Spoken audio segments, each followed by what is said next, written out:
Hola jóvenes, el día de hoy vamos a completar el tema de fabricación. Vamos a tener dos tipos de tecnologías de fabricación, pero en principio tenemos que seleccionar los materiales que se van a utilizar para ello. Sabemos que dichos materiales tienen que ser transparentes y flexibles debido al uso que se les va a dar, y además buscar materiales que tengan un coeficiente de atenuación lo suficientemente bajos en función de su absorción y de su difusión. Idealmente debería tener las siguientes características que se enlistan en la diapositiva. Primero, poseer un núcleo y una cubierta con índices diferentes. Ya sabemos que esa es una de las reglas básicas para la transmisión de la luz a través de la fibra óptica, que N1 sea mayor a N2, que su núcleo y su cubierta sean perfectamente concéntricas, que su diámetro de núcleo y cubierta sean constantes en toda su longitud, que el perfil de índice sea lo más optimizado posible para tener baja dispersión, que la atenuación sea lo suficientemente baja, que sea lo más larga posible, que sea con la mayor resistencia mecánica posible y lo menos costosa posible. Además, por supuesto, de que sea transparente y flexible. Vamos a tener dos técnicas de fabricación principalmente. La primera es el método del doble crisol y la segunda es por medio de una preforma. Cada una de ellas tiene sus ventajas y desventajas y cumple con diferentes requisitos de la lista anterior, pero en general tenemos a ambas técnicas como las técnicas ideales para la fabricación de fibra en cualquier caso. Por ejemplo, en el caso del doble crisol, vamos a tener dos crisoles perfectamente concéntricos, uno contenido dentro del otro, con un doble canal en su interior que va a permitir el flujo del material tanto del núcleo como de la cubierta al mismo tiempo. Estos crisoles se encuentran dentro de un horno que va a mantener una temperatura constante que permite fundir ambos materiales a la vez y que siga fluyendo como si fuera una gota de miel. Por supuesto, después de estos dos crisoles tienen que encontrarse el resto de etapas que corresponderían al estirado de la fibra. Los crisoles tienen que estar fabricados ya sea de platino, de sílice o bien de cerámica. Tendríamos algo como este dibujo. Tenemos los dos crisoles aquí arriba con el crisol interior conteniendo el material del núcleo y el crisol exterior conteniendo el material de la cubierta. Todo esto viene, por supuesto, envuelto en el horno. Ya sabemos que se tiene que estar manteniendo una temperatura constante aquí para poder fundir los materiales, y posteriormente pasaríamos ya a la etapa de el proceso de estirado de la fibra óptica, con el disco de calibración en un inicio que le va a asignar el diámetro que va a tener durante toda su longitud. Vamos a tener luego el depósito de plástico que le va a dar el recubrimiento plástico coloreado para su protección. Se irradia con luz ultravioleta para protegerlo y secarlo, y después es enrollado. Pasa aquí al rollo de fibra óptica para su almacenamiento o uso final. Entonces, es muy simple. Todo el proceso de estirado de la fibra óptica es igual tanto para el doble crisol como para la preforma. Ahora, volviendo a nuestra diapositiva, tendríamos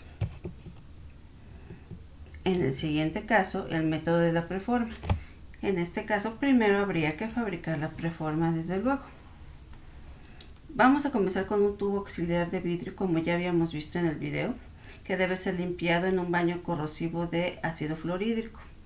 Este tubo se inserta en el extremo de un torno que lo va a estar haciendo girar a una velocidad constante, mientras que del lado contrario se va a inyectar el material que va a constituir el núcleo de la fibra. Este tubo se encuentra dentro de un horno, al igual que los crisoles, y por acción de la temperatura y del giro que va dando gracias al torno, se va depositando en su interior una especie de talco, de polvillo, que poco a poco va a ir llenando las caras interiores del tubo de vidrio.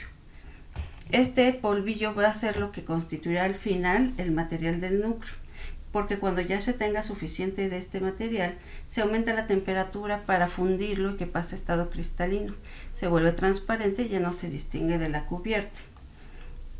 Una vez que ya se tiene esto, hay que colapsar la preforma, colapsar la varilla, para sacar todos los huecos que pudieran encontrarse en su interior. Entonces se aumenta nuevamente la temperatura para que el tubo se cierre y se vuelva ya formalmente una preforma. Posteriormente tiene que pasar a la torre de fragmentación para proseguir el proceso de estirado de la preforma.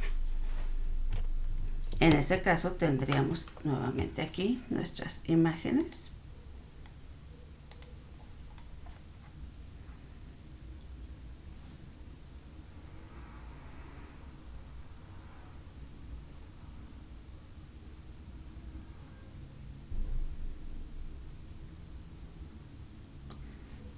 Tendríamos aquí el estirado de la preforma.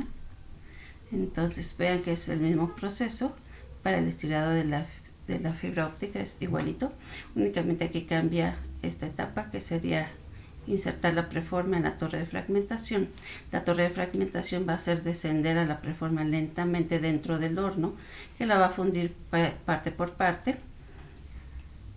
Después va a entrar aquí en el disco de calibración para asignarle su diámetro y el resto de etapas que ya teníamos nosotros en la imagen previa. De cualquier forma, nosotros ya en el video hemos visto cómo se realiza este proceso y lo tenemos aquí todo completo en las diapositivas. Finalmente también se debe enrollar en un carrete para su uso final.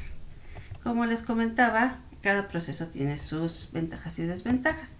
En el caso, por ejemplo, del doble crisol, nos va a permitir tener fibras en teoría infinitamente largas, porque basta con seguir depositando material dentro de los crisoles y mantener el horno encendido para que siga fluyendo el filamento de fibra. Entonces este es ideal para fabricar fibras monomodo, que deben ser muy largas. Y en el caso de la fibra del método de preforma, tendríamos fibras de excelente calidad. Por ejemplo, hablando de las fibras de índice gradual, solamente se pueden fabricar por el método de preforma, dado que solo aquí tenemos el control completo del núcleo. Para ello existen diferentes técnicas. En el caso de la de índice gradual, decíamos, únicamente puede ser fabricada mediante la segunda técnica que aparece aquí, que sería la deposición de vapor químico en plasma. Mediante el control de la ionización del plasma vamos a poder nosotros alterar el índice de refracción y obtener así fibras de propagación parabólica. Los otros tres métodos que aparecen aquí son los más generales. Por ejemplo, el primero, que es el de deposición interna, que es exactamente el que vimos en el video.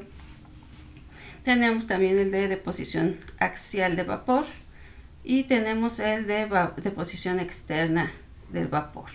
Entonces nada más va a cambiar la zona donde se deposita este material que constituirá el núcleo o a la cubierta, pero en general las etapas son las mismas.